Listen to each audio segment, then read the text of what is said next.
tervist, et täna siis natuke teistmoodi intervjuu, et vastaspoole esindajaga ja et mäng kulges sellise veidra nagu takti all, et alustasid hästi, lõite kohe värava ja samas siis Keila tuli nagu tormiga peale ja tegelikult nagu hakkas tänases seisus väga hästi realiseerima, et praktiliselt iga hea võimalus nagu realiseeriti väravaks. Kuidas pooled kokku võtad? Ei oskagi täpselt öelda, tulime ise nii-öelda hurraaga peale, lõime selle esimese ära. Seda võtsime natuke võib-olla kergemat, söödud ei tulnud nii hästi välja ja sellest tulidki vead sisse. Ebakindel mäng. Okay. Mis teil üldse selline mängueelne nagu plaan oli, et kuidas Keila vastu üles ehitada võiks, et mis need võimalused on, et kas Keila endine mängija härra Ahven andis ka mingisugust nagu taustanõu, et kuidas võiks nagu läheneda?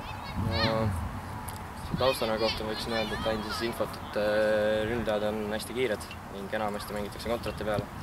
Kuid ise proovisime siis alguses pressi ei tee ja mängime taga rahulikult sööduga ette ja ehitame mängu üles ise. Ja nii ta on.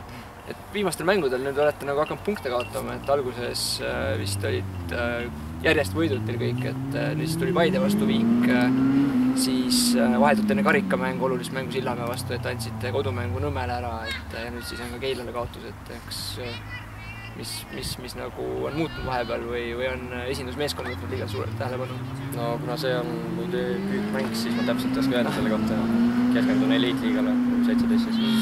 Aga jah, ma arvan, et esindusmeeskonnas läheb nii palju energiat ja seal on väga suur pinge peal.